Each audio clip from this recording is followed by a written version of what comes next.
this over with. Belle's Magical World.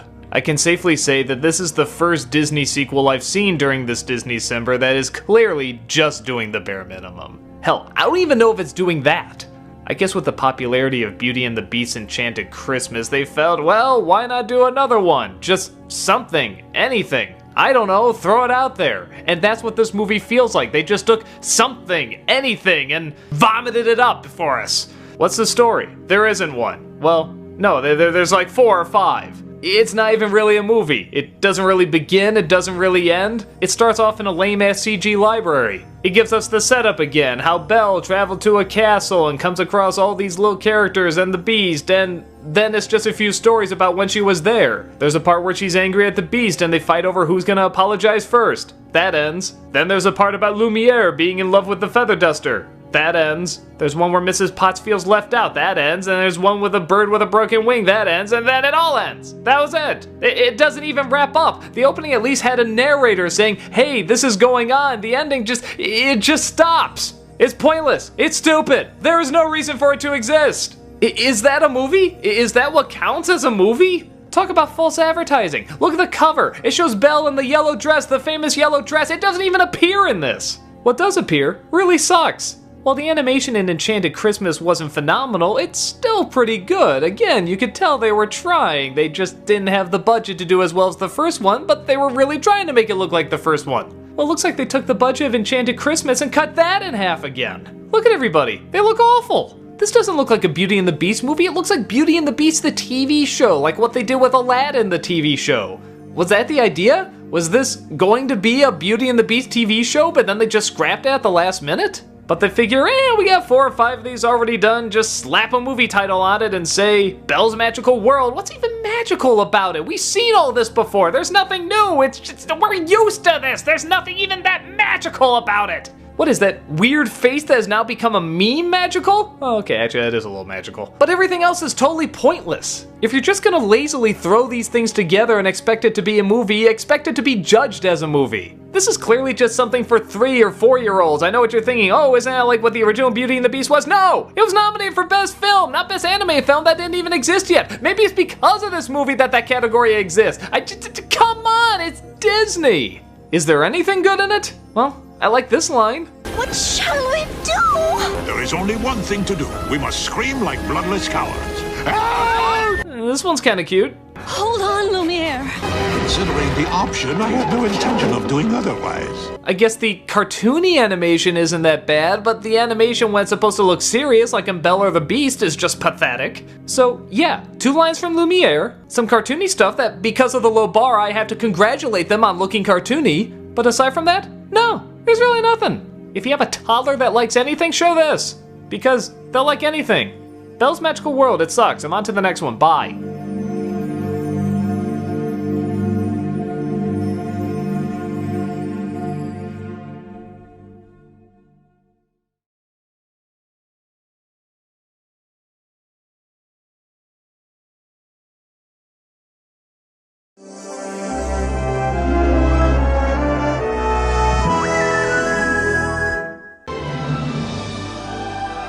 Mulan, when it first came out, was a modest hit. Critics seemed to like it okay, and audiences seemed to like it okay. And even today, that seems to be the general consensus. People seem to like it okay. And yeah, I guess I'm on the same boat, but I think I like it and dislike it for different reasons everybody else does. What's the story? A long time ago in China, we have the Huns invading. So an army has to be put together and one male from every house has to go and fight. The only problem is the father of a teenage girl named Mulan is too old and too sick to fight. So she disguises herself as a boy and goes to fight for him. She's accompanied by a Chinese dragon played by Eddie Murphy. Yeah, wasn't that fitting casting? And while she has a hard time fitting in, she does eventually win over the crowd, never letting on to her secret. Okay, so what do people in general really like about this movie? Well, they like the girl power aspect. They like the fact that it's such a strong female lead that she goes out, she flings a sword, she fights her battle, she does all this good stuff. And that'd be great if she was a little bit more interesting. I don't want to say she's a bore because she's not totally forgettable, but again, I just feel like I've seen this character before. She's the free spirit that everybody tells should be one thing, but she wants to be something else. She can't do the one thing that everybody tells her to do, so she wants to go into something unconventional. And wouldn't you know it, that unconventional thing changes everybody's perception. Again, not a bad moral, I've just seen it. And her character seems much more tied to the moral than it does an actual character. What pulls her through are the scenes where she's trying to be a boy, but we'll get to that in a second. People like Eddie Murphy as Mushu. Yeah, I don't. He seemed really out of place, I didn't laugh that much at him, and I don't know, I didn't see a character, I just saw Eddie Murphy doing the voice of a cartoon. In something like Shrek, it makes a little bit more sense. This is just the kind of world it is. In Chinese history, this doesn't seem to fly very well. Though to be fair, he does get a good line every once in a while. There are a couple of things I know they're bound to notice. People like the Chinese culture. I think it's kind of underplayed. Again, it's kind of like Hercules, just when you think Disney animation is going to tackle this, you get really excited on what they can do. And aside from a few backgrounds and one or two designs, it's pretty glanced over. I guess Chinese art in many ways does celebrate the white space, but I think there's a better way to show it off. There's a lot of great Chinese art and I'd like to see it explored more. And then of course you have the villain. I'm not sure if people like this guy or not, but in my opinion, I think he is the most forgettable villain ever put in Disney. I don't remember a thing about this guy. His design is boring, his dialogue is boring, what he does is boring. This is a fierce warrior who burns down villages, and yet I can't remember one line out of him. The only thing I remember is that the color in his eyes was reversed, which I didn't really get. There's black where the white should be, and yellow where the black should be, and I don't know. If that's the most memorable thing about him, that's probably not a good sign. Also, I don't like the fact that the ancient Chinese ancestors, again, giving some kids some real culture into this history, is done more like a meeting at the old folks' home. I mean, I know it's supposed to be played for laughs, but I just didn't find it that funny. Again, when you think Disney animation and Chinese ghosts, you think of something really spectacular, but this just sort of seems like a throwaway. Bitch and moan, bitch and moan. What do I like about this movie? Honestly, I like the comedy. I know it sounds weird seeing how I just bashed Eddie Murphy and the ancestor ghost people, but I like everything else. I like the side characters. I like this army. I like how they poke fun of gender roles. I like her attempts of trying to fit in. I like everybody trying to act tough but failing miserably. For me, the side characters is what makes this movie, particularly the army themselves. I love these guys. I love the guy who's prone to anger. I love the one who's kind of a pacifist. I love the other one who's kind of a show-off. I love the pencil pusher that everybody makes fun of. And like I said, when Mulan tries to blend in, it's really hilarious. I actually think there's a lot of subtlety to this humor too. Like, have you ever noticed when the one guy wanted to shake hands, she accidentally hands it to him like she's expecting him to kiss it? That's really kind of subtle. Plus, the comedic expressions are great, and just how quick they are. Oh, hi, guys. I didn't know you were here. I was just washing, so now I'm clean, and I'm gonna go. Bye-bye. Though at times, I have to admit, some of the gender issues get a little too weird. Like when all the guys are whistling at the women in the fields, and then Mulan tries to cover her face while they laugh. I don't know, is that a little too odd? Maybe I'm just overreading it. For the most part, they're played pretty funny. But again, it's not just the comedy that makes me enjoy it, it's the army in general.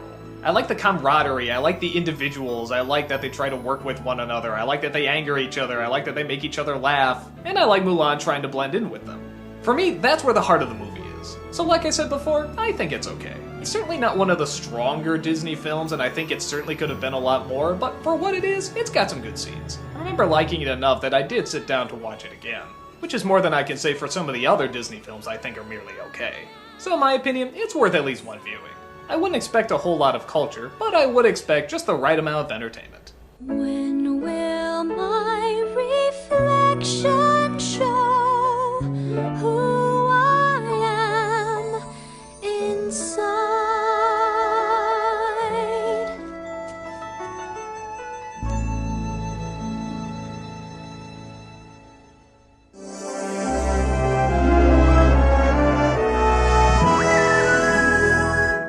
Well, just like I said before, anytime there's a sequel or a remake, I do a fast little review of it. So this is my fast little review of The Parent Trap remake. This was of course one of the major introductions of Lindsay Lohan, and one of the big films that turned her into a huge star. And yes, I know there's a lot of jokes you can make about her, what happened to her childhood, she used to be so cute, blah blah blah blah blah, but taking all that aside, let's just look at the performance as it is. It's still a really good performance. In my opinion, she's just as good as Hayley Mills. The technology has really been updated too. This time they can actually touch each other and not have to be at opposite sides of the screen and, you know, all those obvious tricks. The funny thing about this movie though is unlike other remakes, instead of changing too much, I don't think they change enough. It's still the exact same story. They meet at camp, they switch places, then the parents find out, and then they have to get rid of the really snooty wife that he's gonna marry. It's just like, why? We know the faults of the first film. Why didn't they just get rid of this character? The film is so similar in design and its setup, I kind of wonder why it even needed to be remade. Was it just to update the technology to tell a story that they thought was already perfect? Did they just think Lindsay Lohan was too friggin' adorable and they had to give her her own movie? A movie where you could have two of her, she's that friggin' adorable? I don't know the reason, but as a flick, it's, again, okay. It's about as good as the first one. In my opinion, you could see either of these and probably get the exact same reaction. They both have a charming couple, they both have a good child actress. I say the only real upgrade is the technology, in that the effects are so much better. So, take it for what it's worth. I know, it's weird. It's very strange I come across a film where I have almost the exact same opinion of them, but that's kind of what I got here. I guess it just comes from I was never that invested in the original story, at least enough to care a whole great deal about it, and, well, yeah, it's kind of the same thing here. Which isn't bad, it's fine. It's just for me, it's nothing that spectacular. You go to see some neat effects and a good child actress, that's about it. And if that's what you're looking for, this one's a fine one to check out. Rent both, compare the two, and see for yourself.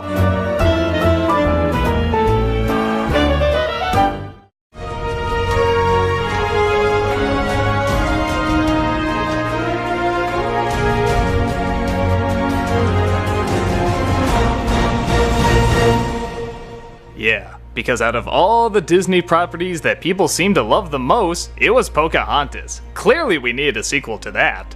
Truth be told, I don't know what's more shocking. The fact that they actually made a sequel to this film that was so historically inaccurate and the majority of audiences didn't like and even many said was the beginning of the downfall of hand-drawn Disney animation? Or the fact that, I can't believe I'm saying this, I actually enjoy this one a little bit more than the original. But if you know what I think of the original, that's not saying much. It's still not good. In fact, there are scenes that are downright cringeworthy to sit through. But again, as I'm finding out with some of these Disney sequels, there was a legitimate talent going in that I have to admire on some levels. Sorta.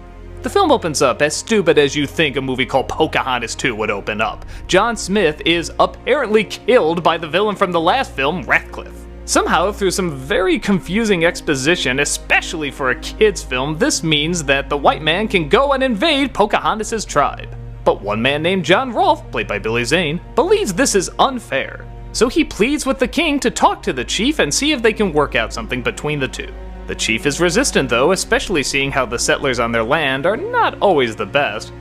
Just wait until what happens in the future. But Pocahontas, his daughter, offers to go in his place. Rolfe begrudgingly agrees, but thinks there's still some way to turn this into something positive, even if he's not getting the chief himself. Pocahontas is thus introduced to a new world and finds out that if she's gonna make any progress, she has to adapt. Thus, she learns their etiquette, their way of doing things, and of course, puts on a pretty dress that they can market to all the Disney princess lines. Let's see, where is it? There she is!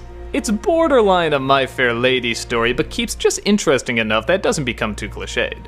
And she does a good job winning the people over, showing that they're not all just savages and that they can in fact be very intelligent and very peaceful. But when Ratcliffe brings in a bear to torture, as apparently this was some sort of entertainment in the day, I'm not sure if that's true, but if we allowed bullfighting, I guess anything's possible. Pocahontas stands up for the poor creature, thus driving the king insane for some reason, orders her to be thrown in jail and the attack on her people to begin. And we go right back into stupid territory again. With sword fights, John Smith returning, a romance blooming, even though apparently the person she fell in love with before doesn't count anymore, even though he was kinda still interested, but not. But it's okay because her as the capable, strong hero is suddenly seen doing very little in terms of saving the day all of a sudden. It gets so stupid. There's an immense tragedy with this film because, unlike the first one, I didn't always know where it was going. And the way it was written and the way it was animated and the way it was paced, it was surprisingly kind of engaging. With the first film, I knew every second, every line, every character, what was going to happen. It was so predictable. You knew the exact message, plot, when things were gonna happen. It was just ridiculous. The only thing it really had going for it was a good color scheme and some nice music. Here, the color scheme and music aren't quite as good, obviously with the budget cut, but there is still a lot of artistic merit. Not only is some of the scenery really nice, and by God, I forgot what a good singer the voice actress of Pocahontas is, but I felt the expressions in this were much stronger than the last one. In fact, a lot of scenes of pointless dialogue are taken out, just replaced by how they look. Look at this scene where Pocahontas is saying goodbye to her best friend. They barely say a thing, but look at that! Look at the emotion in their faces! It's remarkable! There's another great scene where she first sees the king and she freezes. They never explain why, they never talk about it, but you just feel the moment. And it's a quiet scene, there's not a lot of in-your-face music, it can actually be very subtle. There's a real conflict between how much of Pocahontas' culture does she give up to adapt and how much does she hold on to. What does she sacrifice for the greater good? That's 10 times more interesting than what we got in the last film, where you knew from begin to end what was gonna happen. I really hated how at the end of the last film she didn't go to the new world, she just stayed with her people, and I thought, why? Why are you closing those possibilities? Why are you just keeping things separate? But in this one, you do see the lands explored. You see how she reacts to things, and it's interesting, and it's charming, and the romance is nice, and this whole side character that's following her around trying to protect her, he's cool. I like how all the people don't know how to accept her, but they don't immediately shun her. They're just curious, they're unsure, and I don't know, it just felt more relatable. It felt more interesting. Which is both surprising but also a shame that it started off so terrible and it ends so terrible. I've never seen a movie where the middle was the best part. Again, for what these people had to make and what could have so easily been a phoned-in project, I really felt they were trying. It just didn't work. Whether it be because of notes from Disney, or they just made the wrong choices, or they didn't think the thing all the way through. But yeah, to its credit, there were much more moments where I was sucked in with Pocahontas 2 than I was with the first one. So, I guess if you're really interested in checking out, I would probably say just fast forward to where she's going to the New World and then stop at where they're torturing the bear, because anything outside of that is garbage. But for some strange reason, the middle part of this movie is actually pretty strong. Okay, it's not perfect, but it's Pocahontas 2! I was thoroughly impressed I got anything interesting at all. So I guess I'm glad some parts of it worked. Hell, actually a good chunk of it worked. But it still doesn't work as a complete whole, and that does really damage it. The bad scenes aren't just bad, they're embarrassingly bad. If you're curious, it's not creatively bankrupt. I actually am glad I saw this movie, or at least the middle anyway. But the rest of the Colors of the Wind, sadly, aren't blowing me away.